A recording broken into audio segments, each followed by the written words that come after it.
no one job is for life, and that you might move into and out of the academe or the academy, and you might move into and out of different areas of employment, but that social science background is always informing what you do. So on that point, why don't we move to some of the other panellists, and I'll leave the academic pathways to the end because I think they're going to be relevant to all of them. So, in no special order, shall we start with Siaka Toure? Yeah, sure. Good evening, everyone. It's a pleasure to be here. It's nice, and it's a very nice and calm room because the last time I was here, I broke my ankle, and I vowed never to come back to UWA. I got convinced to come back, so I'm quite happy to be back. I think it's quite interesting. My name is Siaka Toure, and as you can tell from my name and the way I look, I was born in Geraldton. It's good that you've got a good sense of humor. To be serious, I was born in Kenya, and my parents are from Guinea in West Africa. I came here about 13 years ago as an international student. Loretta was talking earlier about parents forcing people to do anthropology. In my case, I remember sitting down watching TV, and my mum went, because I'm from a very religious family, and my mum went, "Oh God, I hope my son never does sociology or philosophy," because there goes religion, you know. And funny enough, I ended up doing sociology. So I've got a background in, I've got an honours in sociology and community development. But in terms of my work, I originally started as a community development worker with ASSETS, which is an acronym for Association for Services to Torture and Trauma Survivors. And part of my role was to work with refugee communities, or to put it in a different way, newly arrived migrants of refugee background. Part of the job was to look at helping people set up their community groups, setting up their programs, writing strategic plans, looking at various ways to develop programs to actually help them, enrich their lives and enrich the lives of the people that are here in Australia, and help them better settle into the country. And then I ended up getting an opportunity to do some social research on newly arrived young people of homelessness background, because we got some funding at the time when I was working there to look into it. I think it was FAXIA at the time, it was about $40,000, and I thought, my goodness, we got $40,000 and I'm doing this research. So I was really excited, and funny enough, managed to finish it, and that opened up different opportunities. And as we were talking about the various transferable skills that are available through the work or the study that we do, I was thinking about some interesting things that perhaps it would have been really important for me to know at the time when I was thinking about career pathways, but perhaps I might not have been able to get to where I was. So it's just a case of learning as you're going. But I'll talk about the three things that I think are really important in terms of your transferable skills. But currently I work as a performance analyst, so the title, which is a little bit fancy, but all it means I'll tell you in a minute, but it's Principal Performance Analyst, which is a simple way of just saying an auditor or an evaluator of government programs. So we basically look at any government program that's funded by the state government, so lots of various things. So in my time there, the last 5 years, I've worked on about 10 different audits, from supporting Aboriginal students in training to the National Partnership Agreement on Homelessness, to, implementation of the undergrounding project in the Pilbara, lots of different things. And the idea behind it is that there's 3 different areas of assessment that we look at, which is economy, efficiency, and effectiveness. But from an outsider, when you hear about that, the first thing that you think about is, oh God, accounting. And that's the one thing I don't want to do. I'll be honest with you, I don't have an accounting background, I don't have an economic background, and I think the most important thing that I ended up getting was people's skills. You know, the ability to question, the why question, and being very critical, and not necessarily using your conceptual baggages to make judgments about certain things that you see, or looking at the environment and making sense of it based on the way that you think. I think those were really important, and because I did my honours, I thought the ability to learn how to write was really good. And I wouldn't consider myself by any means a smart student, because I was always an average student, and in a way it was almost an opportunity, because I thought sociology is a little bit simple, so go in and try and do that.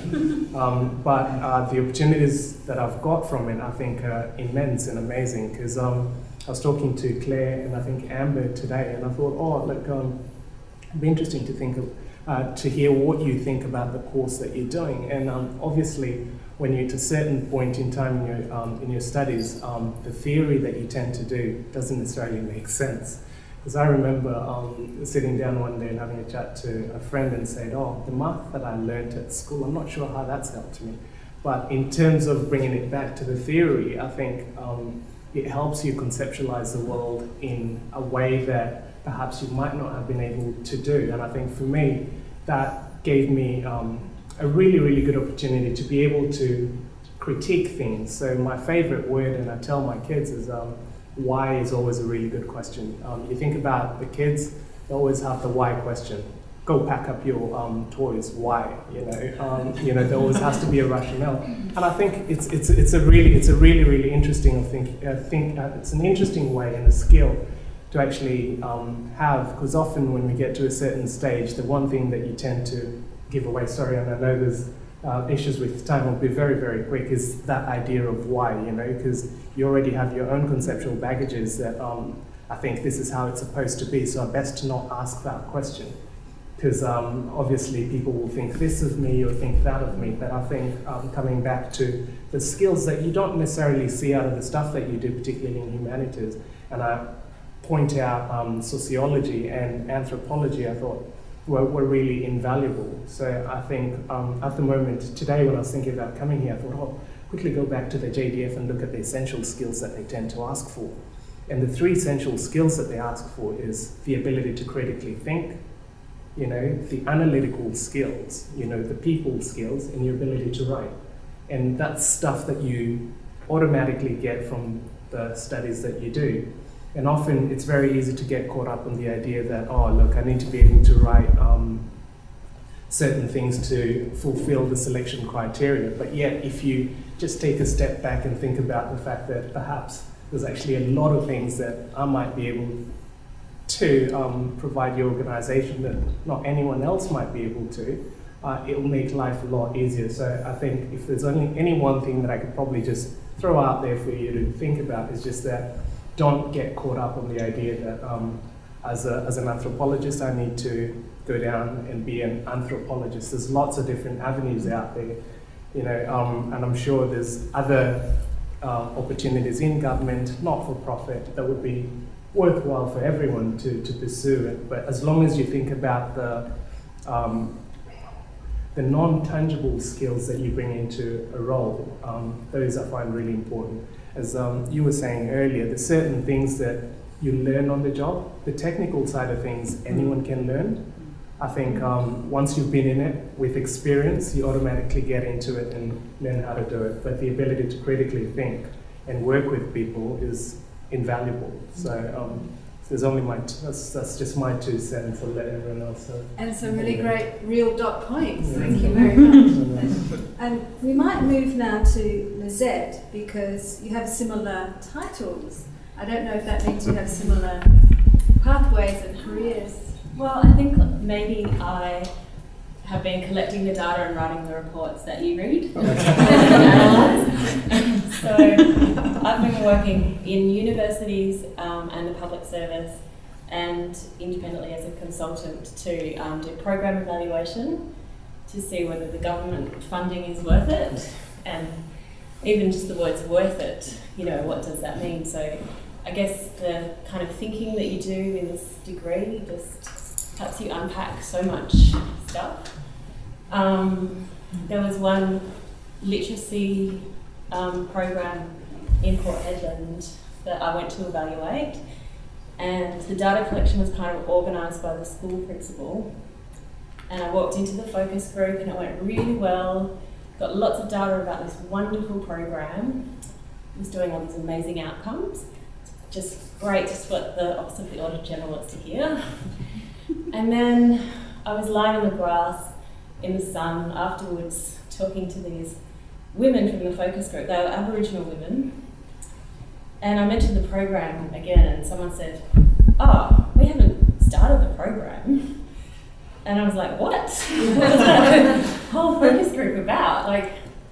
And I don't know, I think it was my wisdom of being, doing this degree that kind of led me into the, that informal setting and that sort of verification and creating relationships. And I realised later, of course, they weren't telling me the truth, because the room that the focus group was in was right next door to the deputy principal, and so they didn't want her overhearing anything, so they just told, the polished story. And I think the skills I learnt here and the thinking just allowed me to really quickly change my whole data collection approach, just measure the program differently. I had to think on my feet.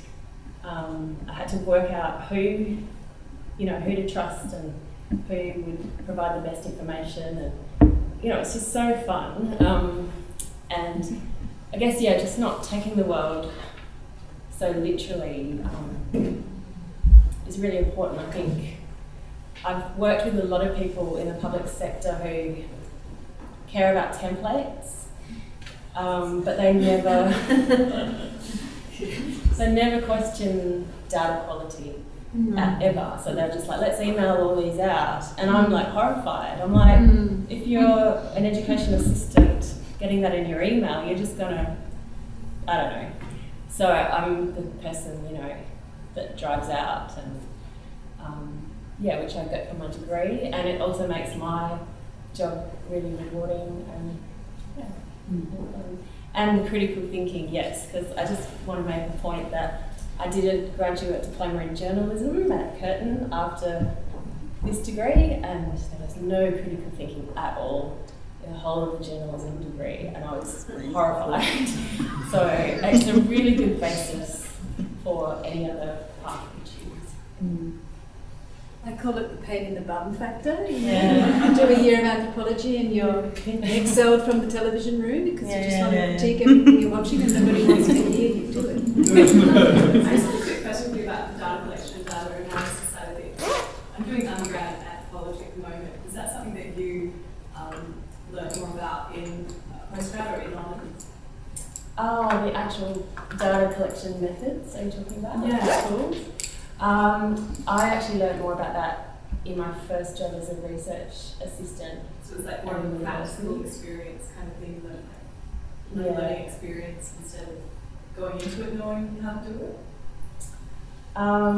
You can learn them on the job, and there's always experts around that, you can always find that information out. But it's your ability to question what the information that you're apparently getting that led you to want to query the data. And it's just systems thinking. That you learn, postmodernism actually is practical because you learn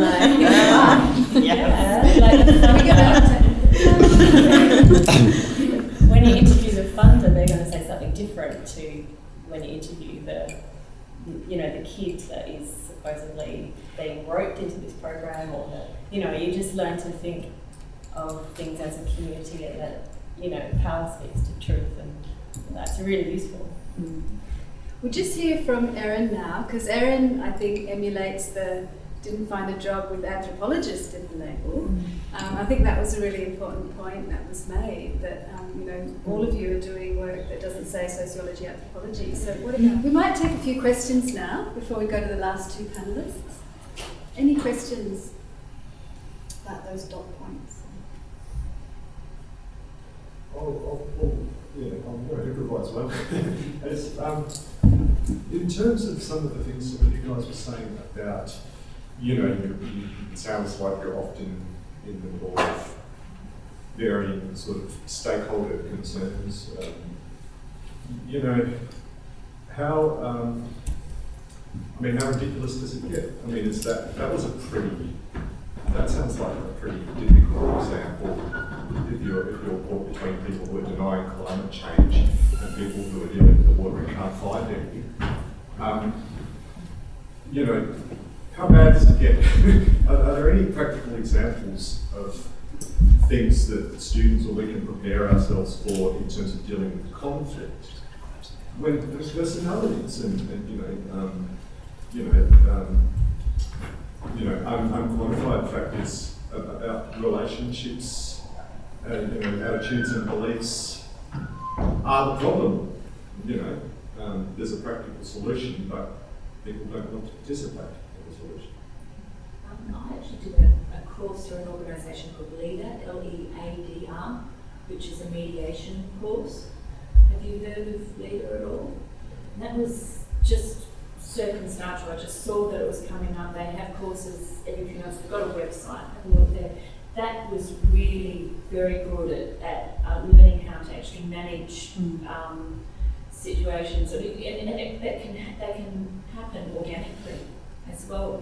You just find yourself in some space in an informal setting. It's not even a meeting, and conflicting parties encounter each other while you're present. And do you have an opportunity, for instance, to apply dialectic to solve this all about, to get people on board with the problem?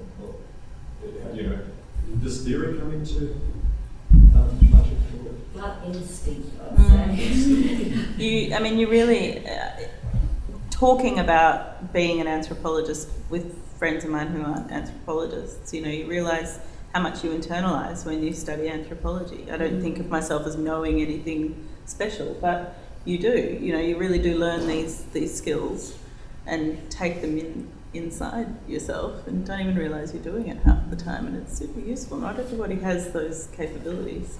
But a conflict resolution course or a mediation course, I will add to the list of other study that would potentially be very useful, especially at a working party meeting. Yeah. That's really interesting to hear you say that. No wonder we have so much trouble writing dot points if it's hard for us to recognise what it is the skill, what these skills are that we can bring to a workplace environment. Are there any other questions? I was just wondering, sorry, I don't know your name. I was just wondering how you got into the field that you're working in. I think You've got an honours degree with us, haven't you, Elizabeth? Yeah, I did honours, and then I worked at Edith Cowan University in the Research Institute as a research assistant and a research officer. It was really great, but I guess my career has all been about dodging a PhD. And even though I love research, so it's a matter of trying to do research but not doing PhD. So I got to the point at ECU where I either would do a PhD or not.